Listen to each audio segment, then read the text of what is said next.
वृक्षों के कटने से केवल लकड़ी नहीं मिलती हमें, इससे प्रकृति का एक बहुत महत्वपूर्ण हिस्सा हमेशा के लिए मौन हो जाता है। और यही हालातों की ओर बढ़ रहा है हमारे प्यारे देश का सिस्टम, जहां जयपुर के डोलकाबाज जंगलों पर खतरा मोल रहा है। डोलकाबाज जंगल, जयपुर के ग्रीन लंग्स, जो जयपुर के लोगों को साफ हवा देते हैं, उनका हाल दिल्ली जैसा नहीं हो रहा। ऑफ कोर्स जयपुर के लोगों को साफ हवा देते हैं, उन्हें गर्मी से बचाते हैं। और ये जंगल केवल उन लोगों का फायदा नहीं करते, ये जंगल है बहुत सारे पशु और पक्षियों का घर। और इन घर को उजाड़ने आ रही है हमारी प्यारी रिको कंपनी, जो कि यहाँ पर एक यूनिटी मॉल, फिनटेक पार्क और न जाने क्या क्या बनाना चाहती है, क्योंकि वो इसको सो कॉल्ड डेवलपमेंट कहते हैं। डेवलपमेंट क्या ये डेवलपमेंट है? डेवलपमेंट जो कि कंक्रीट के जंगलों को बनाए, हरे जंगलों को काटकर।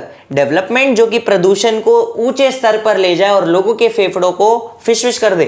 डेवलपमेंट जो कि बहुत सारे जानवरों का घर उजाड़ दे, बहुत सारे प्रकृति के विभिन्न हिस्सों का घर उजाड़ दे। हमने आज तक प्रकृति के साथ चलना नहीं सीखा।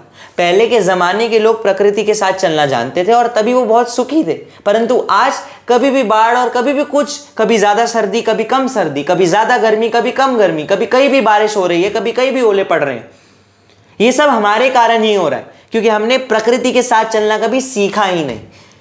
डोलकाबाज जंगल बच सकते हैं, जैसे हमने HCU के जंगलों को बचाया। जनता आवाज बनी, जनता सड़कों पर उतरी, जनता ने काम करके दिखाया। सुप्रीम कोर्ट तक ये बात गई। इस बात को भी सुप्रीम कोर्ट तक तो ना लेके जाना पड़े, ऐसी नौबत ना आए, लेकिन हम जनता मिलकर ही इस केस को जीतें, पेड़ों को बचाएं। और ये हम कैसे कर सकते हैं? घर बैठे बैठे भी कर सकते हैं, क्योंकि हम सब जयपुर नहीं जा सकते। वहां पे रहने वाले लोग प्रोटेस्ट कर रहे हैं और उन्होंने कटाई रुकवा दी है, परंतु केस नहीं जीत पाए। केस जीतने के लिए आपको ट्वीट करना पड़ेगा। मिनिस्टर्स को बार बार ट्वीट करो और उन्हें बताओ कि ये ऐसे पेड़ों को मत कटने दो, इन्हें रोको, इसके डिसएडवांटेजेस क्या है, पूरा उनका ट्वीट भर दो। दूसरा, इस रील को ज्यादा से ज्यादा शेयर करो। तीसरा, इंस्टाग्राम पर बहुत सारे अकाउंट्स हैं जो इस चीज की कवरेज देते हैं, उन सबको फॉलो करो। ज्यादा से ज्यादा लोगों को कहो फॉलो करने के लिए, क्योंकि अगर हमने इस बार चूक कर दी तो जयपुर के हालात बहुत बुरे हो जाएंगे। वहां पे सांस लेना मुश्किल हो जाएगा, क्योंकि ये ग्रीन लंग्स है।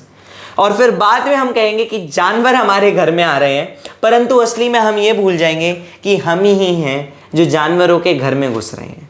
याद रखना, बदलाव आपसे शुरू होता है। छोटे छोटे बदलाव ही बड़े बदलाव की नींव रखते हैं। धन्यवाद।